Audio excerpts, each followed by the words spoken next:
নমস্কাৰ সকলোলৈকে সাদৰ সম্ভাষণ জনাই পাঠ কৰিবলৈ লৈছোঁ মোৰ উপন্যাসিকা বিয়লি ৰদালিৰ ৪৩তম খণ্ডটি। নিবেদিতা দেৱীয়ে শৰ্মাৰ কান্ধত মূৰ পেলাই হুকহুকাই কান্দি উঠিল।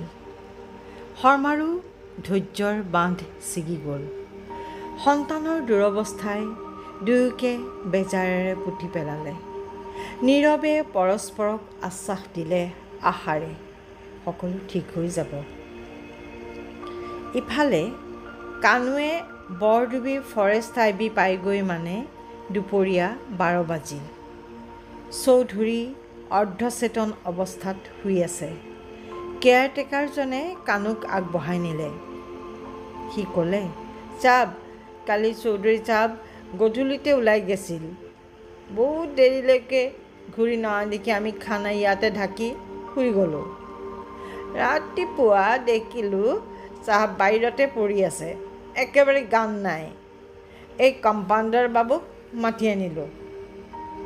কানুৱে ভালদৰে চাই ক'লে, জ্বৰ আছে নেকি? কেয়াৰটেকাৰজনৰ সলনি কম্পাউণ্ডাৰে মাত লগালে, না প্ৰেছাৰটো অলপ ল' আছে। কানুৱে তেওঁক মুখামুখিকৈ সুধিলে, কিবা মেডিচিন দিছে নেকি? কম্পাউণ্ডাৰজনে মূৰ জোকাৰিলে, না। কেয়াৰটেকাৰজনে অলপ ভয় খালে। সেয়ে ক'লে, চাব আমিতো অজ্ঞানী মানুহ।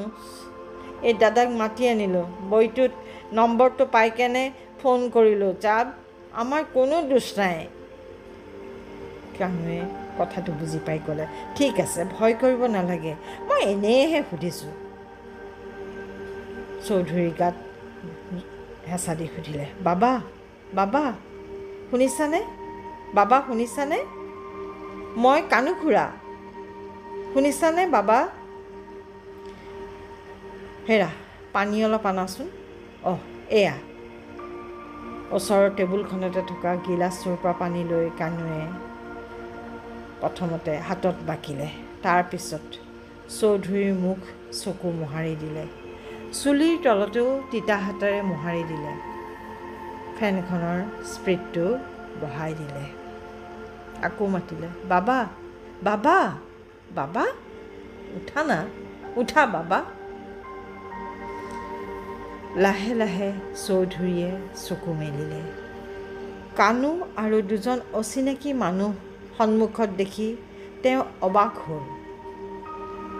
খুৰা মই ক'ত আছোঁ? তুমি? কানুৱে একো বুজিবলৈ নিদি ক'লে, ব'লা বাবা ঘৰলৈ ব'লা ব'লা।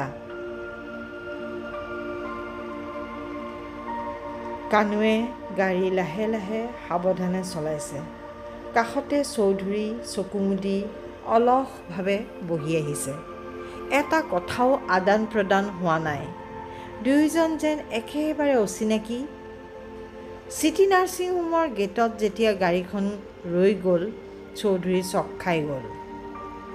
খুৰা ইয়াত ৰখালা যে? মোৰতো একো হোৱা নাই, চোৱা মই একেবাৰে ফিট হৈ আছোঁ। কানুৱে ক'লে, তোমাৰ একো হোৱা নাই, সেইটো মই বুজিছোঁ। তেন্তে ৰীমক শেষবাৰৰ বাবে চাই নোযোৱা? কি ৰীম? ৰীম ৰীমৰ কি হৈছে? ৰীমৰ কি হৈছে খুৰা? কানুৱে শুকান মাতেৰে ক'লে, ব'লা নিজেই চাই ল'বা, ICUত আছে। চৌধুৰী নৰলেই, ঢপলিয়াই গ'ল ICUৰ লৈ। কাৰোফালে একো নোচোৱাকৈ তেওঁ ৰীমৰ বেডৰ ওচৰ পালেগৈ। চেলাইন কেথেটাৰ ওলমি থকা অৱস্থাত ৰীমক দেখি হাহাকাৰ কৰি উঠিল চৌধুৰীৰ অন্তৰ। ৰীম ৰীম ৰীম। চৌধুৰীয়ে ৰীমৰ মুকলি হৈ থকা হাতখন বুকুত সাৱটি কান্দি উঠিল। ঘটনাৰ আকস্মিকতাত সকলো আচৰিত হ'ল। ডাক্তৰ দেৱজিৎ চলিহা দৌৰি আহিল। চলিহাই তেনেদৰে চৌধুৰীৰ কান্দি থকা দেখি আচৰিত হ'ল। তাতোকৈও বেছি আচৰিত হ'ল FC মনিটৰৰ সলনি হোৱা ৰিডিং দেখি। লগে লগে ভাবিলে, এখেত কোন বাৰু? ওচৰলৈ গৈ ক'লে, হেল্ল' মিষ্টাৰ, মই ডাক্তৰ দেৱজিৎ চলিহা। মাতটো শুনি চৌধুৰীয়ে মূৰ তুলি চালে। দেৱজিৎ চলিহা যেন অবাক হৈ গ'ল। আৰে ইমান চিনাকি, ইমান চিনাকি। অঁ, তুমি তুমি তুমি বিমল নহয়নে? মোক চিনি পোৱা নাই? মোৰ মুখলৈ চোৱা, মোক চিনি পোৱা নাই? মই তোমাৰ দেবু, সেই যে তোমাৰ টাবলিছ, মনত পৰিছেনে? ইমানকৈ কোৱাৰ প্ৰয়োজন নাই, চৌধুৰীৰ ঠিকেই মনত পৰিছিল। কিন্তু ট্ৰমাত থকা বাবে ফটককৈ একো কথা ক'ব পৰা নাই। কিমান বছৰৰ পাছত বিমল নামটো শুনিলে। কোনোবাই ইমান আন্তৰিকতাৰে মাতিলে। ৰীমৰ হাতখন বেছিকৈ বুকুত সাৱটি ভগা ভগা মাতেৰে চৌধুৰীয়ে ক'লে, দেবু, দেবু, এইজনী কোন জানা? এইজনী অলিমাৰ ছোৱালী, এইজনী প্ৰশান্তৰ ছোৱালী। মনত পৰেনে অলিমাৰ কথা, প্ৰশান্তৰ কথা? চলিহাও আচৰিত হ'ল। Is it? ঠিকেই, মই ভাবি পোৱা নাছিলোঁ। কিয় ইমান চিনাকি চিনাকি লাগিছে? একেই চকু, একেই মুখ। চৌধুৰীয়ে ক'লে, ময়ো আজি দুদিনৰ আগতেহে গম পাইছোঁ। কিন্তু তাৰ বহু আগতেই। চৌধুৰীয়ে কোৱাৰ কথা শেষ কৰাৰ আগতেই চলিহাই ক'লে, অ' ট্ৰমাৰ কাৰণ, ডেটছ ইট। বিমলে মূৰ জোকাৰি ক'লে, Debu, she is not my biological need, please understand me. ইয়া সকলো বুজিছোঁ, দিল কি ধড়কন হে না? চৌধুৰীয়ে ক'লে, বাট আই কাণ্ট ডু দিছ। চলিহা আচৰিত, হোৱাই? বিকজ দেৱজিৎ চলিহাই এইবাৰ বিমল চৌধুৰীৰ সমস্যাটো যেন বুজি পালে। তেতিয়া ক'লে, ন' ফ্ৰেণ্ড, প্ৰেম ভগৱানৰ দান, কোনো চৰ্ত নাই, কোনো সীমা নাই, স্বাৰ্থ নাই। প্ৰেম হ'ব পাৰে দেহজ, সংসৰ্গৰ ঊৰ্ধৰ গভীৰ বন্ধুত্বমূলক এটা সম্পৰ্ক, যি সম্পৰ্ক স্থান কাল পাত্ৰভেদে বয়সৰ সীমা অতিক্ৰম কৰি যিকোনো ব্যক্তিৰ মাজতে হ'ব পাৰে। তাৰ মাজতে ৰীমে যেন মাতিলে, ছাৰ।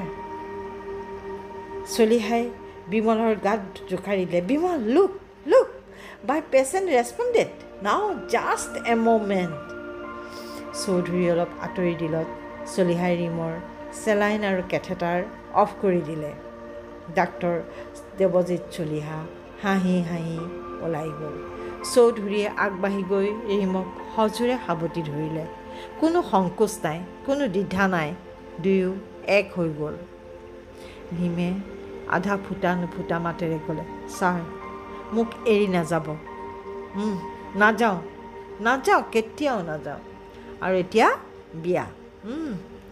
ডাক্তৰ হাঁহি হাঁহি ওলাই যোৱা দেখি সকলোৱে কিবা এটা পজিটিভ হৈছে বুলি বুজি ICUৰ দুৱাৰত ভিৰ কৰিলেহি।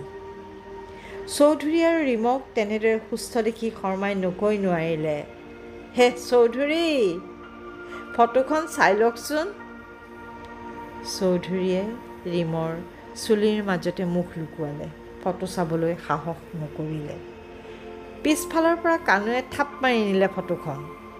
লগে লগে হাঁহকৈ হাঁহি, তাৰ পাছত আন এজনে লগে লগে হাঁহি, সোঁচৰা ৰোগৰ দৰে এটা খোলা হাঁহি বিয়পি পৰিল আটাইৰে মাজত। হাঁহিৰ অৰ্থ বুজিব নোৱাৰি চৌধুৰীয়ে চালে ফটোখন। ফটোত ৰীমলৈ চাই আছে চৌধুৰীয়ে। চুমুৱে এদিন চৌধুৰী আলয়তে তুলিছিল।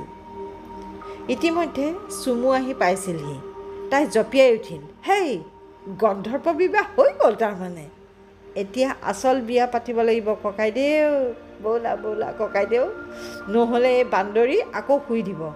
আচ্ছা, মই তোমাৰ কি হ'ম, জেঠাশাহু নে ননদ হ'ম? কোনটো লাভ হ'ব চাব লাগিব, নহয়নে ককাইদেউ? এনেদৰেই চৌধুৰী আৰু ৰিম জিম প্ৰিয়দৰ্শিনীৰ প্ৰেমে পূৰ্ণতা পালে। বহু বাধা, বহু কাঁইট আঁতৰাই, বহু জট আঁতৰাই বিমল চৌধুৰী আৰু ৰিম জিম প্ৰিয়দৰ্শিনী এক হ'ল। আচলতে এয়াই তেওঁলোকৰ ভৱিতব্য আছিলে। আৰু ইয়াৰ লগে লগে সকলো শ্ৰোতা পাঠকলৈ মই জনাওঁ যে ইয়াতে আমাৰ বিয়লিৰ ৰ'দালিৰ উপন্যাসিকাখনিৰ অন্ত পৰিল। এয়া আছিল অন্তিম খণ্ড। ইয়াৰ পাছৰখিনি পাঠক আৰু শ্ৰোতালৈ থলোঁ, য'ত চৌধুৰী আৰু ৰিম জিম প্ৰিয়দৰ্শিনীয়ে নিজৰ নিজৰ পাঠ বাছি ল'ব, নিজৰ নিজৰ জীৱনত আঁকোৱালি ল'ব ৰ'দালি। সূৰ্যস্নাত হৈ দুয়ো আগবাঢ়িব ভৱিতব্যৰ দিশত। এয়াকেই কামনা কৰিছোঁ।